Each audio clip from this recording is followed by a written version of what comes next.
EdCET ద్వారా ఎవరైతే BEd చేద్దాం అనుకుంటున్నారో చాలా స్టూడెంట్స్కి లైక్ వెబ్ కౌన్సిలింగ్ సంబంధించిన డౌట్స్ ఉన్నాయండి. సో ఈ వీడియోలో ఒక 9 ఇంపార్టెంట్ డౌట్స్ ఉన్నాయి. సో టీసీ గురించి కావచ్చు, మెమోస్ గురించి కావచ్చు, సో ఆల్రెడీ సబ్మిట్ చేసిన వాళ్ళు మాకు వెరిఫికేషన్ స్టేటస్ ఇంకా రాలేదు, అండ్ స్పెషల్ కేటగిరీ సర్టిఫికేట్స్ వాళ్ళు మేము స్లాట్ బుకింగ్ ఏ విధంగా చేసుకోవాలి, అండ్ ఎడిట్ ఆప్షన్ ఏ విధంగా యూజ్ చేసుకోవాలి, ఇలాంటివి ఇంపార్టెంట్ పాయింట్స్ మాత్రమే చెప్పడం జరుగుతుంది. సో ఫస్ట్ పాయింట్ వచ్చేసి మనకు సర్టిఫికేట్ వెరిఫికేషన్ స్టేటస్.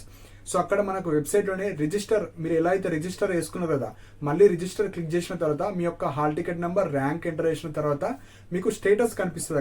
అక్కడ 3 ఆప్షన్స్ ఉంటాయి. ఒకటి సబ్మిటెడ్, సెకండ్ వెరిఫైడ్, థర్డ్ వచ్చేసి అప్రూవ్డ్. సో కొంతమంది ఇంకా సబ్మిటెడ్ అనే టిక్ ఉంది, గ్రీన్ టిక్. సెకండ్ వచ్చేసి కొంతమంది వెరిఫై అయిపోయినాయి, కానీ కొంతమంది ఇంకా అప్రూవ్ చేయలేరు. సో అప్రూవ్ చేయడానికి కొంచెం టైం పడుతుంది కాబట్టి మనకు application last date 31. So 31 date లోపు ఎప్పుడైనా అవుతా ఉంటుంది. సో వాళ్ళు చాలా మంది అప్లికేషన్స్ ఇస్తూ ఉంటారు కాబట్టి సో ఫస్ట్ వాళ్ళు వెరిఫై చేస్తారు. వెరిఫై చేసిన తర్వాత ఒకటేసారి అప్రూవ్ చేసుకుంటూ ఉంటారు.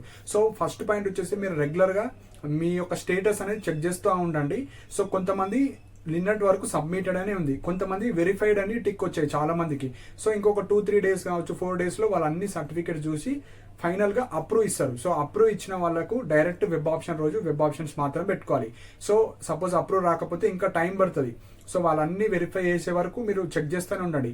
అప్రూవ్ అయిన తర్వాత ఏమన్నా మిస్టేక్స్ ఉంటాయి, లైక్ రిజెక్టెడ్ చేస్తారు కొంతమందికి సర్టిఫికేట్స్ లేని వాళ్ళకు. సో అక్కడ ఒక రీజన్ ఇస్తారు, you are not uploaded TC, you are not uploaded CMM, you are not uploaded memos. So ఆ రీజన్ ఏందో తెలుసుకోవాలి. సో ఆ రీజన్ తెలుసుకోండి. సో సెకండ్ పాయింట్ వచ్చేసి మనకు మీ యొక్క just hall ticket number and rank అది ఎంటర్ చేసి, పాస్వర్డ్ ఎంటర్ చేసి అది మీరు చేసుకోవచ్చు.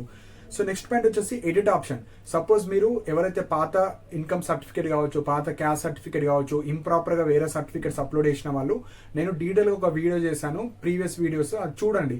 చూసి మీరు సర్టిఫికేట్స్ కావచ్చు, బోనాఫైడ్స్ కావచ్చు, ఎనీ సర్టిఫికేట్ మళ్ళీ మీరు రీఅప్లోడ్ చేసుకోవచ్చు.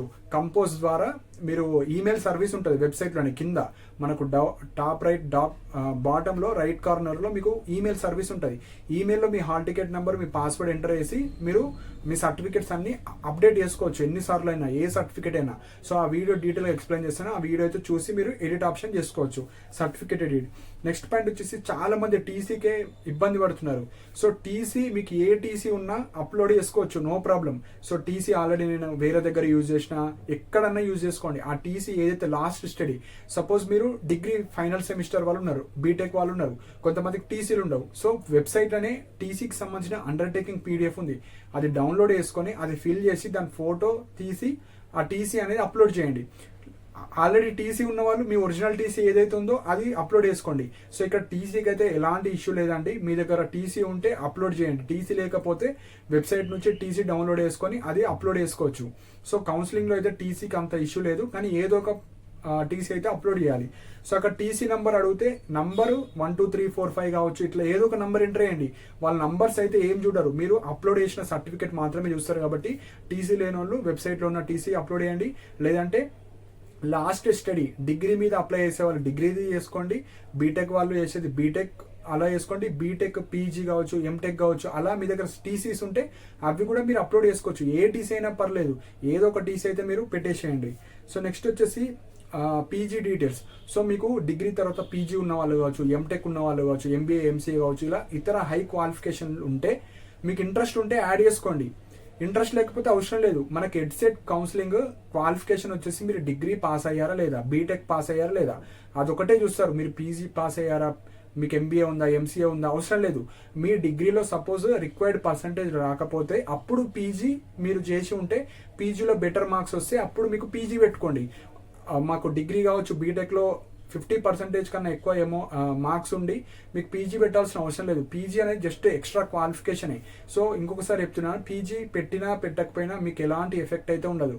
సో మీ యొక్క గ్రాడ్యుయేషన్ పాస్ అయ్యారా లేదా అది మాత్రమే చెక్ చేస్తారు. సో పీజీ డీటెయిల్స్ మీ ఇష్టం, ఎంటర్ చేస్తే ఎంటర్ చేయండి, లేకపోతే అవసరం లేదు. నెక్స్ట్ వచ్చేసి ఇన్కమ్ సర్టిఫికేట్. ఇన్కమ్ కావచ్చు, క్యాస్ట్ కావచ్చు, ఇన్కమ్ అయితే 2025 ఉండాలి. సో ఎవరైతే ఇన్కమ్ సర్టిఫికేట్ ప్రాపర్గా అప్లోడ్ చేయలేరో మళ్ళీ మీరు ఈమెయిల్ సర్వీస్ ద్వారా మళ్ళీ ఇన్కమ్ పెట్టాలి. సో సీట్ అలాట్మెంట్ బిఫోరే మీరు ఇన్కమ్ అప్డేట్ చేసుకోవాలి. సో ఒక్కసారి సీట్ అలాట్మెంట్ వస్తే మీకు ఎంత ఫీజు రియంబర్స్మెంట్ ఇన్కమ్ పెట్టిన వాళ్ళకి వస్తుంది, ఇన్కమ్ పెట్టిన వాళ్ళకి రాదు. సో ఇన్కమ్ చాలా ఇంపార్టెంట్. నెక్స్ట్ చాలా మంది అడిగేది, మాకు మెమోస్ రాలేవు, మాకు ఇంకా 6th సెమిస్టర్ రిజల్ట్స్ రాలేవు, మాకు ఇంకా ఎగ్జామ్స్ అయినా కానీ రిజల్ట్స్ రాలేవు, నాకు ఒక బ్యాక్లాగ్ ఉంది. సో ఇలాంటి ఇష్యూస్ ఫస్ట్ మీరు ఏం చేయండి, మీకు 6th సెమిస్టర్ మెమో రిజల్ట్స్ వస్తే మీకు ప్రింట్ తీయండి దాన్ని. సపోజ్ రిజల్ట్స్ వచ్చిన వాళ్ళు, సో మీకు బయట ఓన్లీ రిజల్ట్స్ షీట్ వచ్చినా అది బయట ప్రింట్ తీపిచ్చి అదే అప్లోడ్ చేయండి. 6th సెమిస్టర్ మెమోస్ సిఎంఎం అయినా అదే అప్లోడ్ చేయండి, పీసీ అయినా అదే అప్లోడ్ చేయండి, టీసీ మనకు బోనాఫైడ్స్ అన్నా అదే అప్లోడ్ చేయండి. డిగ్రీకి సంబంధించింది. బీటెక్ వాళ్ళు మీకు డైరెక్ట్ బీటెక్ ఫైనల్ ఇయర్ వాళ్ళు అప్లై చేస్తే 8th సెమిస్టర్ మెమో వస్తే అది 8th సెమిస్టర్ మెమో పెట్టండి. అండ్ బోనాఫైడ్లో కూడా అదే పెట్టండి, పీసీలో అదే పెట్టండి, సిఎంఎంలో కూడా అదే పెట్టండి. సో వాళ్ళు మీరు పాస్ అయ్యారా లేదా అని చెక్ చేస్తారు. అన్ని సెమిస్టర్ మెమోస్ పెడితే యాక్సెప్ట్ చేస్తారు. ఒక్క సెమిస్టర్ మెమో మిస్ అయినా బ్యాక్లాగ్ ఉన్నా యాక్సెప్ట్ చేయరు. సో బీఎడ్ అనేది degree or graduation are under graduation ఏదో ఒకటి పాస్ అయితేనే ఇస్తారు. మీరు పాస్ అయినట్టు ప్రూఫ్ చూపించకపోతే ఇవ్వరు. సో ఇవి మెయిన్ పాయింట్స్. సో అక్కడ మేము ఇప్పుడు టీసీలో మనకు బోనాఫైడ్, పీసీ, సిఎంఎం అవే పెడతాం. మరి నంబర్ ఏం రాయాలంటే 1 2 3 కావచ్చు, ఏదో ఒక నంబర్ రాయండి. ఇక్కడ నంబర్స్ అయితే ఏం చూడరు వాళ్ళు. మీరు పెట్టిన సర్టిఫికెట్స్ ప్రాపర్గా పెట్టారా లేదా, ఆ సర్టిఫికెట్స్లో మీరు పాస్ అయ్యారా లేదా. సో 10th పెడితే 10th నేను నంబర్ రాంగ్ రాశాను అట్లా ఏది రాసినా ఏం కాదు. మీరు పర్ఫెక్ట్గా సర్టిఫికేట్ వాళ్ళు చెక్ చేస్తారు. సో ఒక్కొక్క అప్లికేషన్ 2-3 minutes చూస్తారు. సర్టిఫికేట్ ఓపెన్ చేస్తారు. సర్టిఫికేట్లో క్వాలిఫికేషన్ ఉందా, పాస్ అయ్యారా లేదా, అదొకటే చూసిన తర్వాత అప్రూవ్డ్ అని ఇస్తారు. So certificates important. సో ఏ సర్టిఫికేట్ లేకపోయినా డిగ్రీ బీటెక్ వాళ్ళు అయితే డిగ్రీ 6th సెమిస్టర్ మెమో పెట్టేసేయండి. అండ్ బీటెక్ వాళ్ళు 8th సెమిస్టర్ మెమో పెట్టండి. టీసీ బదులు టీసీ డౌన్లోడ్ చేసుకొని అది అండర్టేకింగ్ పెట్టుకోవచ్చు. సో ఇవి మెయిన్ పాయింట్. ఆల్రెడీ బ్యాక్లాగ్ ఉన్న వాళ్ళకైతే phase 1లో పార్టిసిపేషన్కి ఇవ్వరు, రిజెక్ట్ చేస్తారు. మీరు అప్లోడ్ చేసిన సెకండ్ ఫేజ్లోనే ట్రై చేయొచ్చు. అప్పటి వరకు మీ రిజల్ట్స్ అయితే రావాలి. సో ఒకటే గుర్తుపెట్టుకోండి, మీరు పాస్ అయినట్టు ప్రూఫ్ చూపిస్తే చాలు. అది చాలా ఇంపార్టెంట్ పాయింట్. సో వాళ్ళు అవే చూస్తారు, మిగతా సర్టిఫికెట్స్తో వాళ్ళకి పని ఏం లేదు. సో ఇవి ఇంపార్టెంట్ పాయింట్స్ అండి. సో 8th పాయింట్ వచ్చేసి చాలా మందికి మాకు ఓటీపీస్ వస్తలేవు, మెయిల్కి కావచ్చు, ఫోన్ నెంబర్ కానీ. సో మళ్ళీ ఇంకొకసారి రీఫ్రెష్ చేసి చేయండి.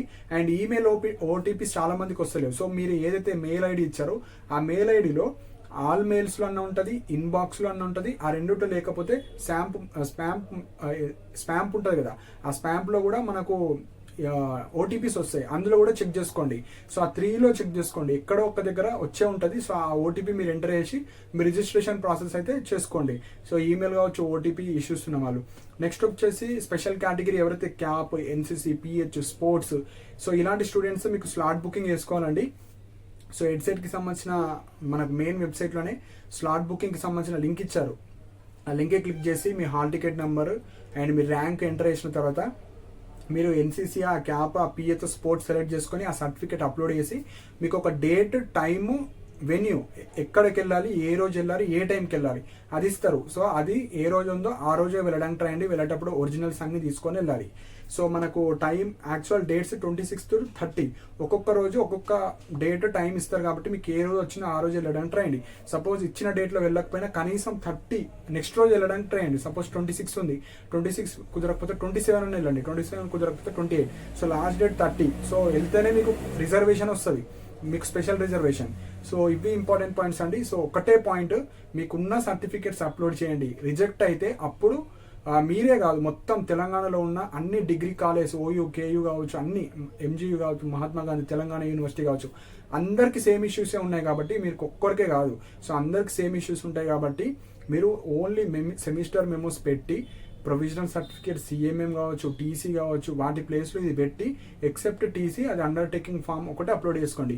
మీరు పాస్ అయితే సరిపోతుంది. పాస్ అయితే మీరు ఎలిజిబుల్, పాస్ కాకపోతే బ్యాక్లాగ్ ఉన్న నాట్ ఎలిజిబుల్.